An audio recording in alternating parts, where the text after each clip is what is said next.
Live from New Delhi, you're watching DD India Live, India's voice to the world. I'm Mark Lynn. Namaskar. Coming up in the next 30 minutes. India constitutes a committee to monitor the India-Bangladesh border to ensure security of Indian nationals, Hindus and other minority communities living there. Russian artillery hits a supermarket in eastern Ukraine, killing 10 and injuring 24. US says it doesn't support long-range attacks into Russian territory after Ukraine's massive drone attack in Lipetsk. And Prime Minister Modi congratulates Neeraj Chopra after his victory over the phone and inquires about his injury and lauds his mother's sporting spirit after he won a silver medal.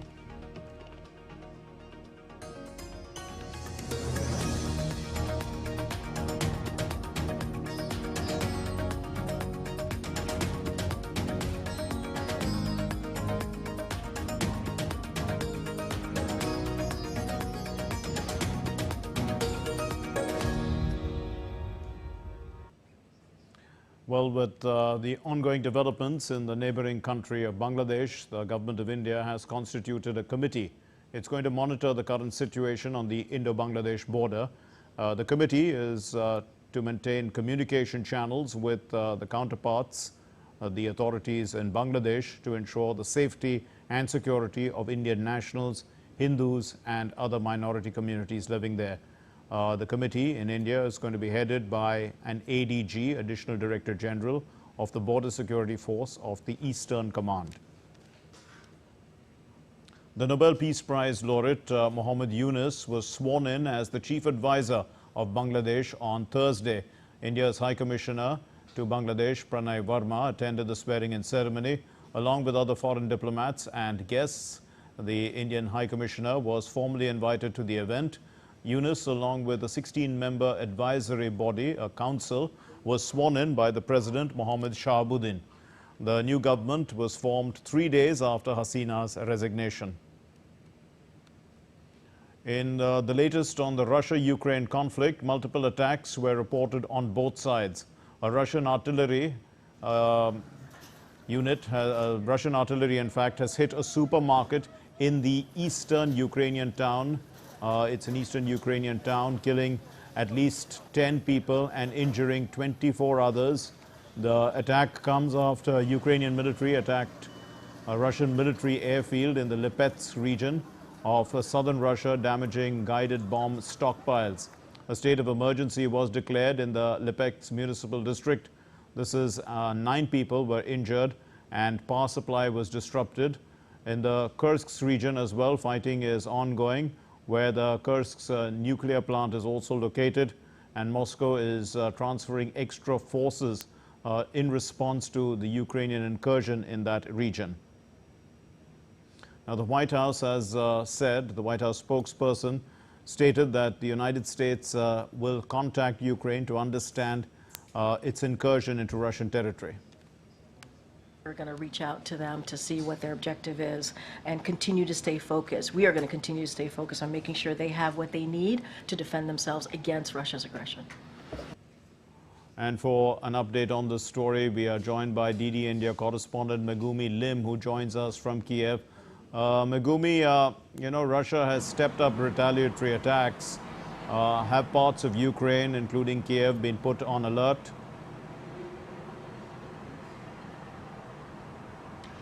So far, no, Kiev has not come under any air raid alerts, but we'll see if this remains the case in the coming days. But as you mentioned earlier, we've already seen retaliatory attacks elsewhere in Ukraine, where Russia launched a missile attack against the city, the town of Kostiantynivka in Ukraine's eastern Donetsk region. According to regional authorities, a supermarket was struck by a Russian Kh missile there today, and also a freight department of Nova Pochta, which is Ukraine's largest private postal company, was also damaged. Now, so far we're seeing the death toll increasing since the attack took place. At least 10 people have been killed and at least 35 people have been injured, and the number of casualties are expected to rise as rescue operations are ongoing. People are still believed to be trapped under the rubble. Now, President Zelensky today condemned this attack. He wrote on his Telegram channel that Russia will be held responsible for this terror. We have been seeing videos published by Ukrainian officials showing plumes of black smoke rising from this supermarket, mangled window frames and door frames and walls just collapsed out onto the parking lot, and it has been a devastating attack indeed. And cities like Konstantinivka, just like many other cities and settlements in Ukraine's eastern Donetsk region, has been coming under regular attacks because of its proximity to the front lines. Konstantinivka itself is located only 13 kilometers from areas of active combat, and with Russian forces advancing in the east, settlements and towns like Konstantinivka will be coming under more shelling and more air attacks in the future. Megumi, the U.S. says that it does not support long-range attacks into Russia. How much support, from allies does Ukraine's battle tactics have currently?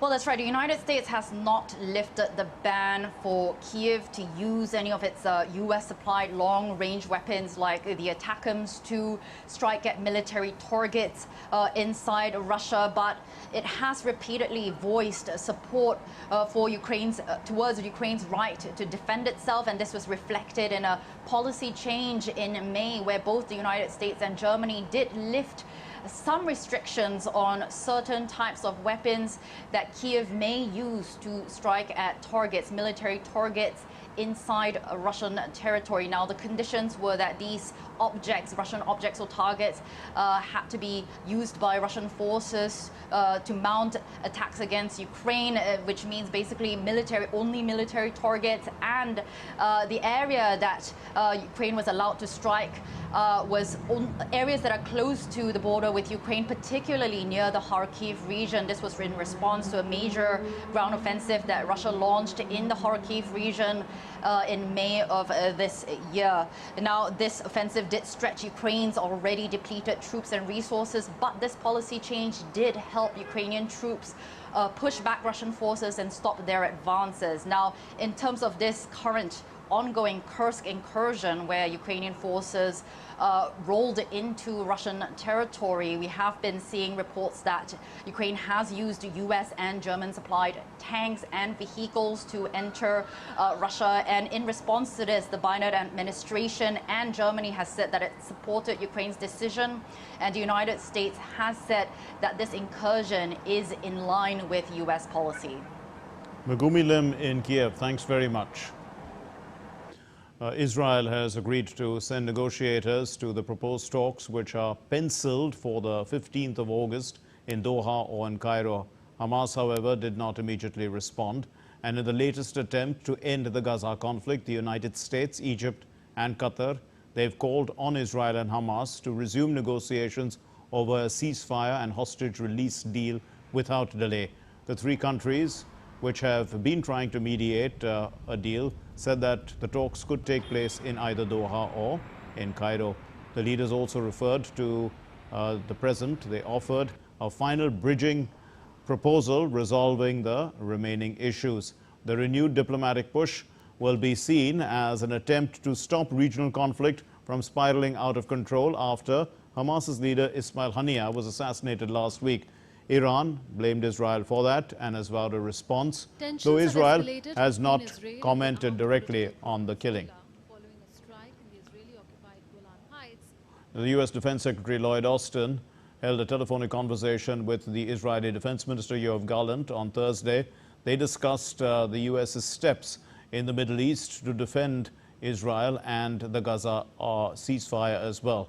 So Austin on social media said the U.S. F-22 Raptors that arrived in the region on Thursday represent one of many efforts to deter aggression, defend Israel and to protect U.S. forces in the region. He also stressed the importance of concluding a ceasefire deal in Gaza that releases the hostages.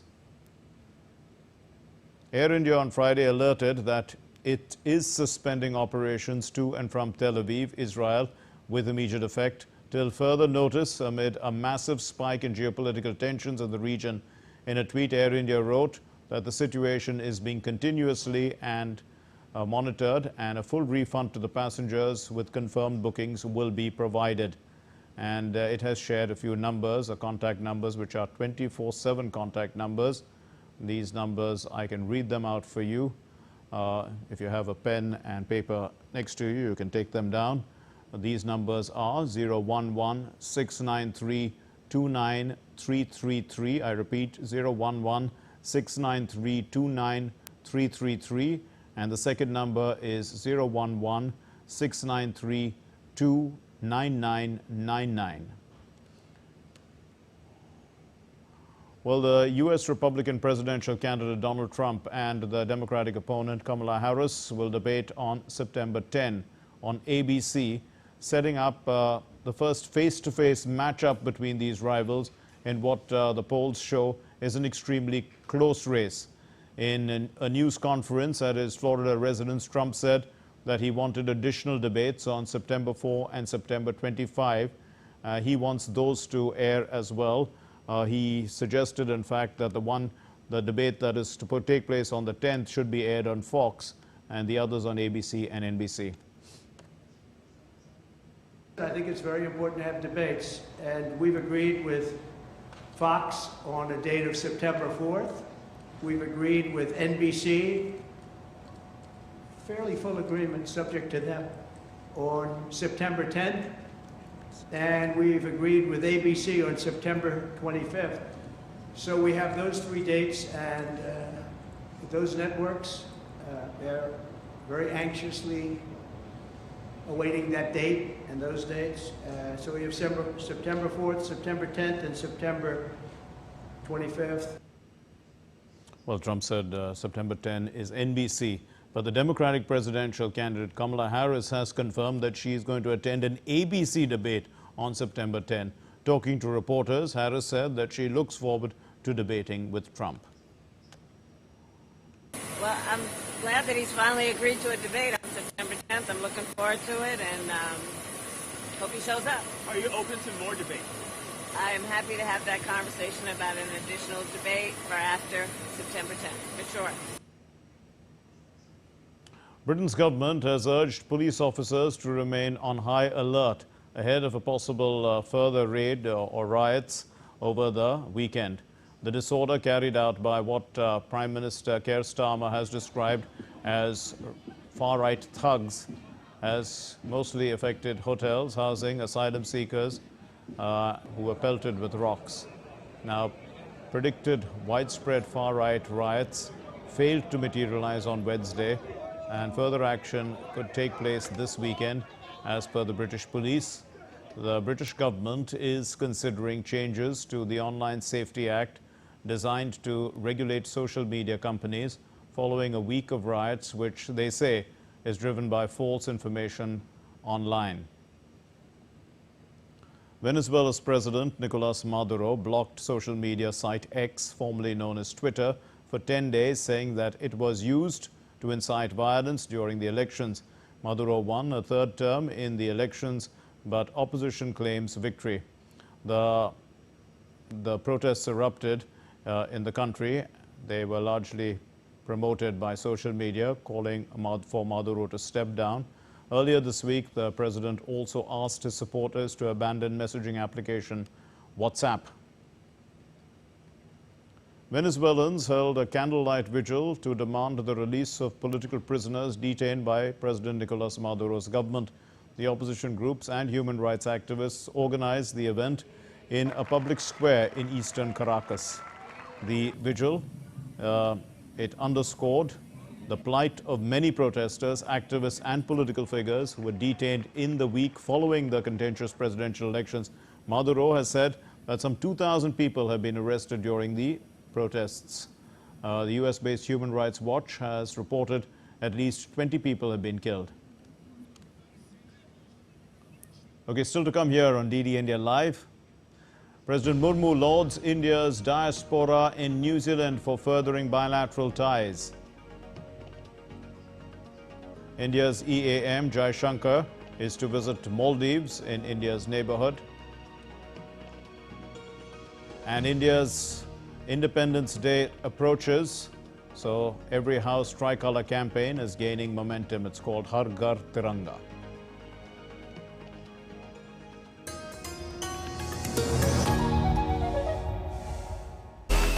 This summer, the world turns its eyes to Paris, and DD India brings you every heartbeat, every victory, and every story. Introducing our special coverage of the Paris Olympics. Experience the passion, the drama, and the triumphs.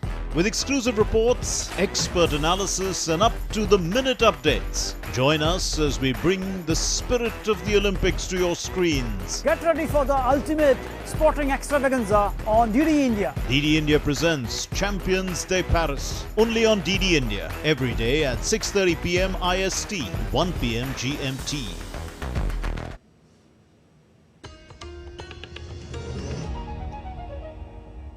You're watching DD India Live. I'm Mark Lynn. Now, after the successful completion of official engagements in New Zealand's capital, Wellington, India's President Draupadi Murmu addressed members of the Indian community in Auckland on Friday. Speaking at that event, the President said that India is proud of its diaspora in New Zealand, adding that the diaspora is seen as an important contributor towards developed India. And the President also said that India will soon be opening a consulate in Auckland, and the consulate will help to strengthen India-New Zealand relations and assist the diaspora. कि हम जल्द ही Auckland में एक consulate खुलेंगे।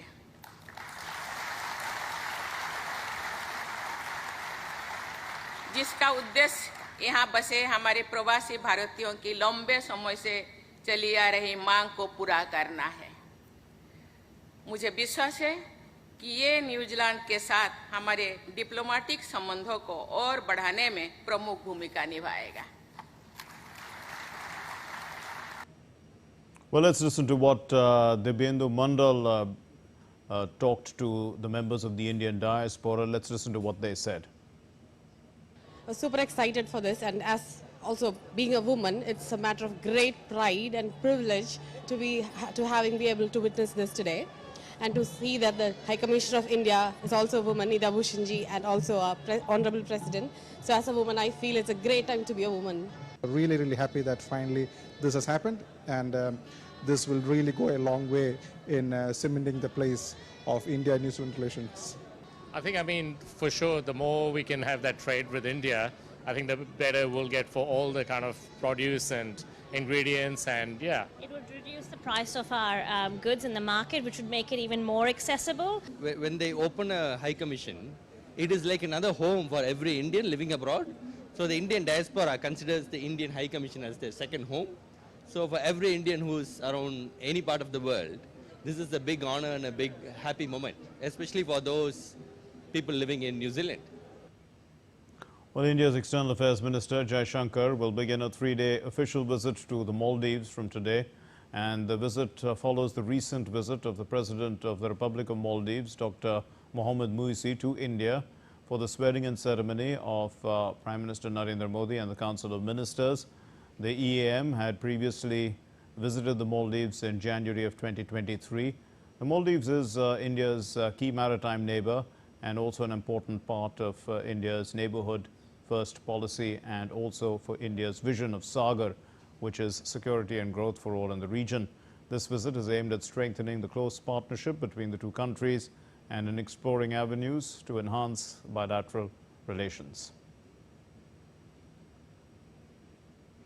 India's Parliament was adjourned sine die. This is the lower house of Parliament, and it had a productivity of above 136%. 12 government bills were introduced, out of which 4 bills were passed during the session. 65 private members' bills were introduced during the session. 400 matters of urgent public importance were also raised during the session. सभा की कार्रवाई अनिश्चित काल के लिए स्थगित की जाती है। दोनों सदनों में जो बिल्स पास हुए हैं, लोकसभा राज्यसभा में the Jammu Kashmir appropriation bill 2024, the appropriation bill 2024 और फाइनेंस बिल 2024। और राज्यसभा में एक बिल विड्रॉ हुआ, the Waqf properties eviction of unauthorised occupants bill 2024। बहुत सालों के बाद बजट सेशन, पूरा पार्लियामेंट सेशन एक दिन भी वॉश आउट नहीं किया और बहुत अच्छी तरह से दोनों हाउस का इस बार बिजनेस ट्रांजैक्शन प्लस मेंबर्स का पार्टिसिपेशन देखने को मिला है। Well, as India prepares to celebrate its 78th Independence Day, Prime Minister Narendra Modi has issued a nationwide call to action, urging citizens to participate in the Har Ghar Tiranga campaign. The Prime Minister changed his social media profile picture to the tricolour and invited others to do the same. In a social media post on X, the Prime Minister wrote, "As this year's Independence Day approaches, let's again make Har Ghar Tiranga hashtag a memorable mass movement. I am changing my profile picture and I urge you all to join me in celebrating our tricolour by doing the same. And yes, do share your selfies on hargartiranga.com." And let's now get you some sports news from the Paris Olympics.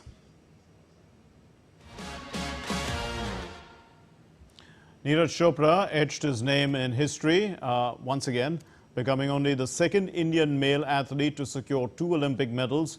Competing in the men's javelin throw final, Neeraj delivered an impressive 89.45 meters throw and claimed the silver medal.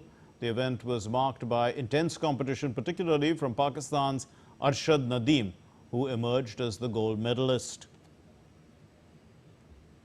India's parliament congratulated Neeraj Chopra for winning the silver medal in the javelin throw, and the Indian hockey team also for securing a bronze medal at the Paris Olympics.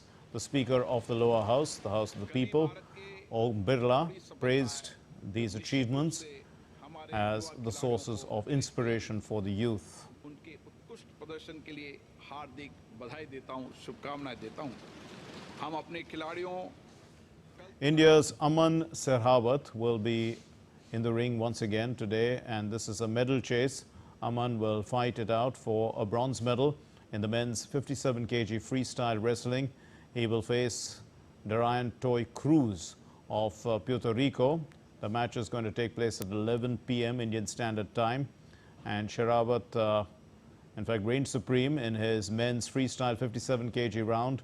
This is the round of 16 bout against the Macedonian opponent that he had, and he won quite convincingly 10-0. He then beat an Albanian wrestler 11-0 and stormed into the semi-final. Unfortunately, he lost in the semi-final to Japan's Rei Higuchi. He was blanked, in fact, 10-0 a few seconds into the bout. And that's all we have in this edition of DD India Live, but let's know your thoughts on the news of the day. You can connect with us on Facebook, X formerly known as Twitter, and on Instagram. We'll be back with more news as it breaks here on DD India. I'm Mark Lynn from all of us here in Delhi. Thanks for watching DD India Live. Namaskar.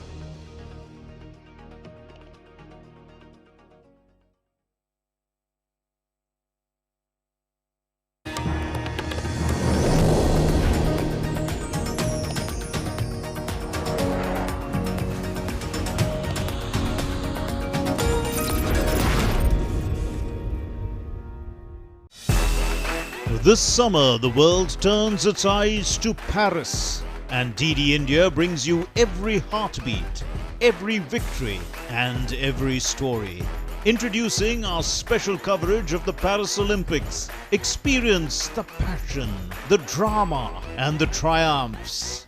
With exclusive reports, expert analysis, and up-to-the-minute updates. Join us as we bring the spirit of the Olympics to your screens. Get ready for the ultimate sporting extravaganza on DD India. DD India presents Champions Day Paris, only on DD India, every day at 6:30 p.m. IST, 1 p.m. GMT.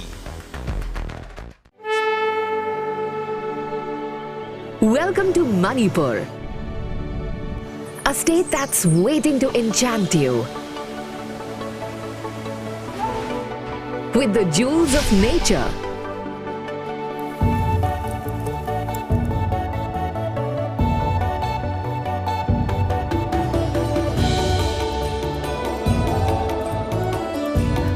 love of art and beauty is inherent in people.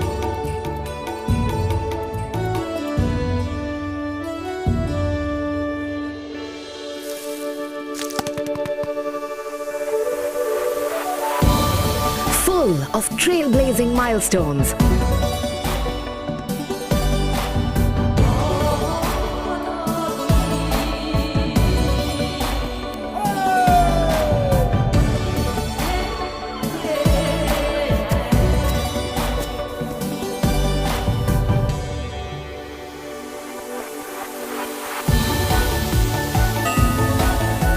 And heroes that scripted history.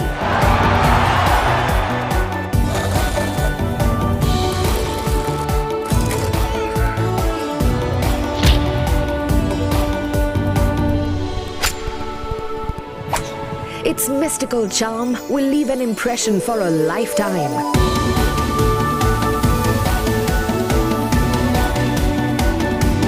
Come, savor the jewel land of Manipur.